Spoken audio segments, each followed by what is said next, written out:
بسم اللہ الرحمن الرحیم۔ وہاں پر رہتے ہوئے لوگ کھانا خود پکاتے تھے. اب بڑی بڑی موٹی موٹی عورتیں چلی جاتی ہیں، خاوند کو کہتی ہے ہوٹل سے لاؤ.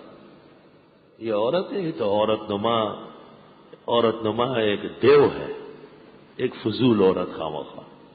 عورت ہے تو حج میں جائے اور عمرے میں قافلے کی خدمت کرے. عورت کا کیا کام ہے بار بار حرم جانا، مردوں کے ساتھ کندھے لڑانا.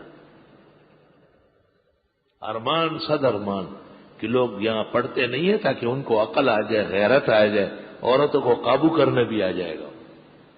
عورتیں سیدھے گھر میں طواف کے لیے ایسے وقت میں لائے جب مرد کم ہو. عورت کا کوئی کام نہیں حرم شریف میں مردوں کے ساتھ کھڑی ہو کر نمازیں پڑھنا. چاروں ائمہ اس پر متفق ہے کہ غلط اور گناہ ہے.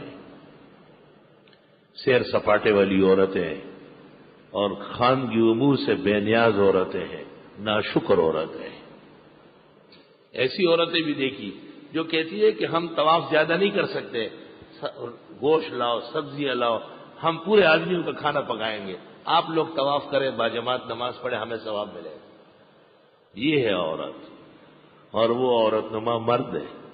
ایسے ہی برقعے میں اور عورتوں کے کپڑے میں ایک مرد گھسا ہوا ہے. خاوندوں کو کہتی ہے جاؤ تیار لاؤ نا، بازار بھرا ہوا ہے لاؤ نا. وہ لالا خان بھی روانہ ہو جاتا ہے.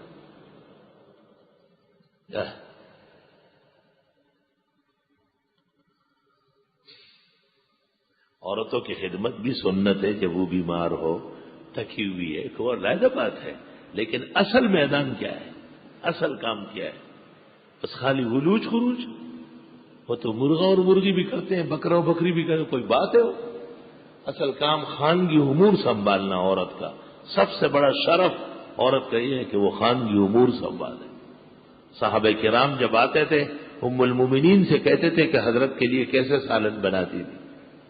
حضرت عائشہ صدیقہ رضی اللہ عنہ نے ایک دن کچھ سب مسالے، مرچ، کچی پکی سبزی کاٹ کوٹ کے بس اور اوپر نیچے کیا کہ حضرت ایسے ہی بے تکلفی سے کھاتے تھے. تم لے کہاں ایسے کھاؤ؟ اب تحقیق آ گئی ہے کہ بے تکلف کھانا، سیدھا سادہ، وہ زیادہ بہتر ہے. اس سے صحت اچھی ہو جاتی ہے. ہر وقت کھانے میں تیل ڈالنا اور گھی ڈالنا، اس سے دل اور دماغ، سینے کے امراض پیدا ہوتے ہیں. کل شیء یرجع الی اصلہ. وہ جو ام المومنین نے بنایا ہے اس طرح آج کل ہم سلاد بناتے ہیں. سلاد بناتے ہیں، پیاز کاٹا، مرچ ڈال دیے، ٹماٹر کاٹ دیے، اوپر سے سرکہ نچوڑا اور تھوڑا سا مرچ مسالہ چھڑک دیا، بس ٹھیک ہے، بسم اللہ. اس طرح آدمی کھائے تو کبھی زندگی بھر بیمار نہیں ہوگا. زیادہ مرچ مسالے اور زیادہ جو ہے نا گھی اور تیل اور اعضاء کو جام کر لیتے ہیں، استعمال ہوتا نہیں ہے. مفتی ظفرعلی خان رحمۃ اللہ علیہ کے مزید قیمتی بیانات، علم حدیث اور تفسیر کی باتیں سننے کے لیے ابھی اس چینل کو سبسکرائب کریں، بیل آئیکن کو دبا دیں تاکہ ہر نیا بیان آپ تک فوراً پہنچ جائے. اللہ تعالی ہمیں ان باتوں پر عمل کرنے کی توفیق عطا فرمائے. جزاکم اللہ خیر. جزاک اللہ خیر.